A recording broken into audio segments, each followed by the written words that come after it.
Eldora Speedway will not be returning to NASCAR Truck Series schedule in 2021. Ryan Preece finally confirmed that he will be returning to JTG-Daugherty Racing in 2021, and next-gen car testing continued on Wednesday afternoon into the evening. What's going on, guys? It's Daniel, and welcome back to our video. We've got a lot of NASCAR news to discuss here today on the channel. Let's go ahead and just jump straight into it. The first thing we're going to talk about in this episode is Matt Yoakum, as he will not be returning to NASCAR on Fox as a pit reporter in 2021. This one really hurt me because Matt Yoakum has been part of my NASCAR childhood since I became a fan of NASCAR back in 2007. He was one of the top dogs as a pit reporter, and he's also commentated races in the past as well. This one really hurt me because Matt Yoakum, I think, is a really good pit reporter, man. It really hurts seeing all these people that I grew up watching, people like Chris Savoda, Winston Kelly, a bunch of really awesome, and also Alan Cavan, of course, all these really cool people that are in NASCAR, unfortunately, that are not going to be returning. It really hurts because, again, I grew up with Matt Yoakum as a pit reporter. I think he's done an excellent job. He's done a great pit reporter for 20 years. I hope maybe NBC is going to pick him up. But the big reason I think is because of COVID-19. But I also think NASCAR on Fox is going to be ending in the next years because I think NASCAR on Fox has been trying to pull out for the last couple of years.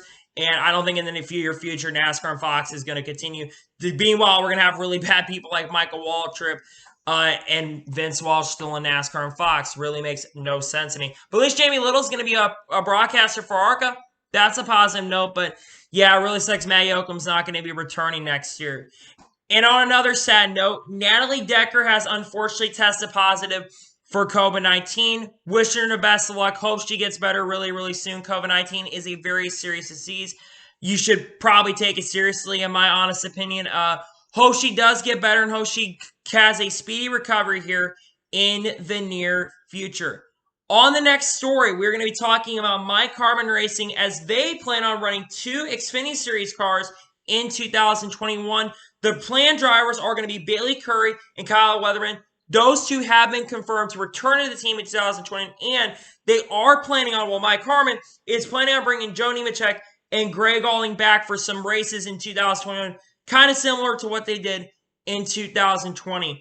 This is a really good move to bring guys like Kyle Weatherman and Bailey Curley back. I think Kyle Weatherman and Bailey Curley at times have really overachieved in these cars. I remember back at Homestead, where they were running in top 20 at times. I believe collected stage points earlier this year as well. And Kyle Weatherman had a top 15 run at Kentucky. He was in the top 20 most of the race. Did he end up finishing top 10? I really think he did. And also support Kyle Weatherman a lot because he is from my home state of Missouri. So that is really fun to watch. And I'm really happy that Kyle Weatherman and Bailey Currey are going to be back. But I'm also really glad that we're going to get to see Joe Nemechek and Greg Alling get some starts. While I really don't know what the future for Greg Alling is really at the moment, because I think Greg Alling has improved over the last couple of years especially.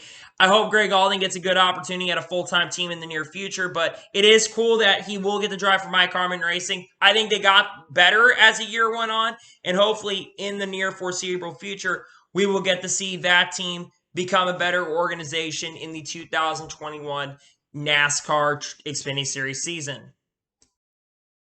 On to the next story. We're going to be talking about the most popular driver awards that were announced from the NASCAR awards ceremony earlier this evening. Zane Smith would end up winning the Truck's Most Popular Driver Award. That doesn't really surprise me. Zane Smith has become a very popular driver, and with his driver talent and his fan skills, doesn't surprise me there. Justin Allgaier won the Xfinity Series Most Popular Driver. I believe he won it, I think, was it 2 years ago? He's been really popular in the NASCAR experience. I really thought Noah Gragson might have gotten that, but it doesn't shock me that Justin Allgaier is getting it. He's been a protege for Junior Motorsports. Dale Jr.'s been high on him. Doesn't surprise me. He got Most Popular Driver there. And Chase Elliott, with no shock, has won the Most Popular Driver Award for the NASCAR Cup Series. Doesn't shock me. Chase Elliott is the most popular driver in NASCAR currently moment. I know Bubba Wallace had a rising stardom with the fans as well, not just inside of NASCAR, but outside of NASCAR as well. But it doesn't shock me. Chase Elliott is the most popular driver in the NASCAR Cup Series. Chase Elliott, by the way, is the first champion to win the most popular driver award since his father did it back in 1988 when he won his only championship. So huge congratulations to Chase Elliott and all 3 drivers on winning the most popular driver award in 2021. And now we are going to get into the big stories of today's episode. First one we're going to touch on is Eldora. As I mentioned in the beginning of this episode, Eldora is not going to be returning to NASCAR Truck Series schedule in 2021. It has been rumored for about a week or two that Eldora was not going to be returning to schedule. This has been reported by multiple insiders over the last couple weeks that this was not going to happen. It does really suck. I kind of saw this coming though, but it really, really sucks that Eldora is not going to be returning to the Truck Series schedule this year. However, Bob Pocker supported this about an hour or two after it started reported by Adam Stern that the teams are anticipating that there could be a couple dirt races that could happen this year, including the Bristol Dirt Race. I've also heard Knoxville has been brought up as a possibility of having a Truck Series race at that track. So while you're going to get a dirt race at the Bristol Dirt Race, and it looks like that will be the companion race with the NASCAR Cup Series, you're also going to have a chance of still having a race at a purpose-built dirt track later next year, which really is really cool.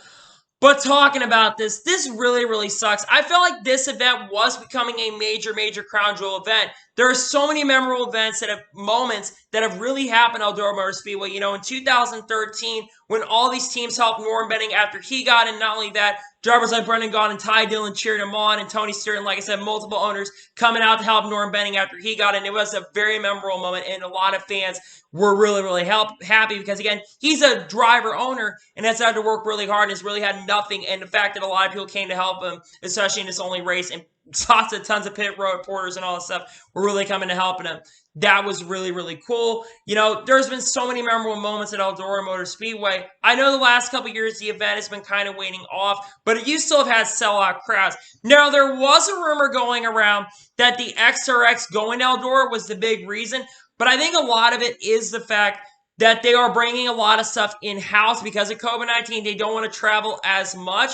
So that's what I've been hearing. But again, there are also rumors circulating that Indianapolis Raceway Park might be coming to the Truck Series schedule as well, as long as Langley Speedway.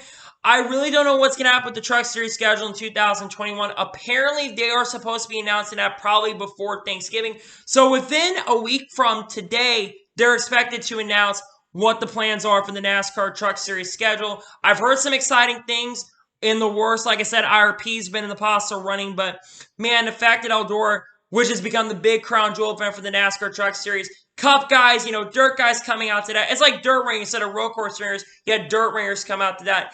It is a massive shame, though, because Eldora's always put on a really good show. I know the last couple years of racing hasn't been great, like I mentioned, but the fact that they're not going back next year, that genuinely sucks, and I feel so bad for the fans of Eldora. But at least the XRX is going to have their events for 2021, because at least Eldora will have some sort of events next year with SRX taking one of those races in 2021. And on to the next story. Like I also mentioned at the beginning of this episode, Ryan Preece has confirmed himself that he will be returning to JTG-Daugherty Racing in 2021. Last week, it was reported that Adam Stern that he was likely going to be returning to the team, and it was confirmed that on a episode on Sirius XM on a radio show that he will be returning to that organization in 2021. It does surprise me one bit. Ryan Preece in the second half of this year, you know, he really started turning it on and got better in the second half. I know the first half of the year really wasn't great. I mean, they had 3 straight last place finishes with that with the 37 team. So that is really sucks. Again, he didn't run that great in the first half of the year. But as the year went on for Ryan Preece, he genuinely became a lot better of a driver and more consistent of a driver. I know he ended up finishing like only 30th in the standings, but as the season got on, he did get better, and especially in the playoffs, he only had like one finish, I think, outside the top 25, and finished in the top 15 and top 20 quite a bit in 2020 in the second half of the year. Like I said, he did finish like 29th or 30th in the points, which isn't really great because, again, Ricky Stenhouse Jr. ended up finishing 24th, and Chris Buescher, who drove that same car in 2019, he ended up finishing, 20th in the standings, but then Chris Buescher went over to Roush and finished about where he did in the NASCAR Cup Series last year with JT-Daugherty. So I don't know if Roush is much better than JT-Daugherty if we're going to be honest. But that being said, I think this is really the right decision. Ryan Preece doesn't come with a lot of funding. The good news for Ryan Preece is he will get a lot of funding from that Kroger's deal that they have, which, again, that's like Hershey's, Clorox, all those major sponsors. It's really cool that Ryan Preece is returning. I've been a huge fan of Ryan Preece's. I know he's had a very disappointing first couple years in NASCAR Cup Series. I really had high hopes on him the first couple years, and he really hasn't delivered too much. But I think that hopefully next year, with them getting the Hendrick ECR upgrades, hopefully this team can become a more of a consistent top 20 team, and maybe Ryan Preece can somehow make the playoffs. I don't really see that happening, but maybe we can see Ryan Preece make the playoffs. Again, what are my expectations for Ryan Preece? I think his ultimate goal is to try to finish top 25 in the standings next year with this organization, improve from their 2019-20 stats, and their 2019 stats as well is really all I ask for him, because 2020 for him overall in general was worse than 2019. So we got to hope and pray that Ryan Preece can improve himself from 2020 and become a better driver in 2020. And hopefully he can be somewhere where Ricky Stenhouse Jr. was and finish in the top 25 in the NASCAR Cup Series standings. Really, really cool on that. So now the big question is, in silly season, what happens with John Nemechek? Because John Nemechek at one point was maybe going this team. I know I'm bringing up John Hunter in this because, again, John Hunter is really important with silly season. We know that silly season, Corey LaJoie, he's going to be going to probably Spire next year. He's leading candidate for Spire, though he could end up going to Front Row Motorsports. That is a Ford brand. John Nemechek could end up going to that BJ McLeod Matt Tiff team. That has been a team that really has been brought up. You also have the possibility maybe Ty Dillon going to Spire as well, but there are rumors that he's going to go to RCR's Xfinity Series program, so that is being rumored at the moment. RCR's Xfinity Series program, they're looking at having 2 cars for next year. We'll have to watch the rest of the silly season, what happens in 2021, but we now for sure know another silly season domino that has fallen with Ryan Preece returning to JTG-Daugherty Racing in 2021. And now we are going to get into the final story of this episode. We are going to be talking about the next-gen car test, the second name next-gen car testing that took place earlier today. We're going to talk about it. Now, there wasn't much testing that really took place in the early afternoon. A lot of the tests took into the night. Again, a lot of fans were generally complaining about the full throttle. There was off-throttle time, of course, earlier in the day, but when it came to the night, there was full throttle down into the corners. Again, I'm not personally a big fan of that, but again, I want to tell all the fans that are kind of jumping in NASCAR for this, we kind of need to pump the brakes a little bit and not jump in NASCAR for this. Remember, this is a test. They have plenty of time to get this car ready. Now, if this car was like this like a year later from now, and we're only 2 months, about 3 months till Daytona, I would be really pissed off right now. But honestly, I'm not terribly too worried. Trust me, I don't want full throttle racing. I don't want a giant spoiler. But you have to understand that they're testing a lot of components right now. They're testing a car, with a giant spoiler. They're testing a car with a small spoiler. They're also testing, single file racing and, of course, racing as well. Speaking of which, there was actually some side-by-side racing during the test as well. And I generally like that, seeing them side-by-side racing really, really close as well. But what I want to generally see as the testing goes on, what I want to see is, I don't want to see 2 cars. I want to see at least 3 or 4 cars testing at once. Now, the next test that is supposed to take place is not till December 15th to 16th. It will be back to a single car test. I believe it's at Daytona next time we're there. It'll be, a systems check. Again, after that test, though, when all the manufacturers do end up getting their cars, I want to start seeing tests with 3 cars, then upgraded to 4 cars, 5 cars.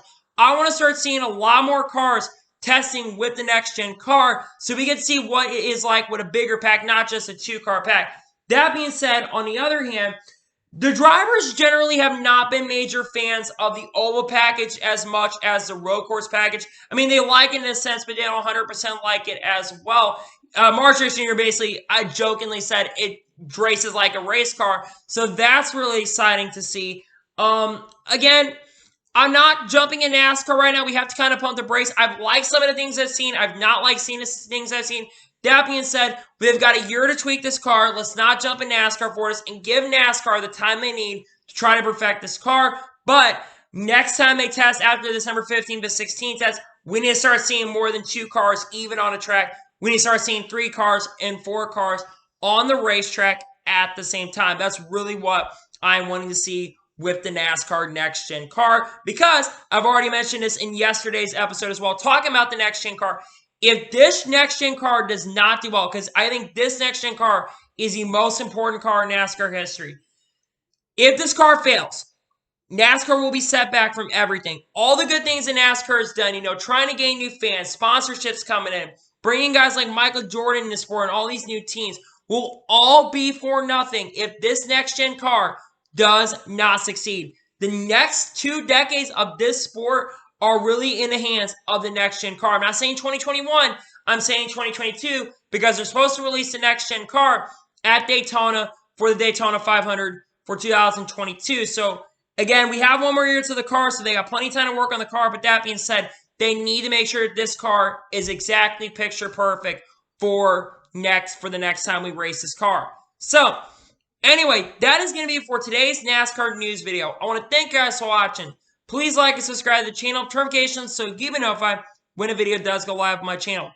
Follow me on Twitter, Facebook, and Instagram. Links description below for that. And comment your thoughts on today's video. What do you think so far about the next-gen car? Do you like a lot of stuff you've seen so far? Or do you think that NASCAR can fix a lot of the things about the next-gen car? Let me know in comments below. What do you think about Ryan Preece returning to JTG-Daugherty Racing? Are you really excited about that or not? Let me know in comments below. And what do you think, honestly, so far about Eldora unfortunately not returning to NASCAR in 2021? I know a lot of fans are not happy about that, but I wonder what you guys think about Eldora not returning to the NASCAR Truck Series in 2021. Anyway, like I said, I want to thank you guys for watching today's video, and I will see you guys next time. If you enjoyed today's video, make sure you like this video so YouTube can recommend these videos out to you guys. If you do that, I appreciate it. Anyway, see you guys next time for more great videos. Take care, everybody.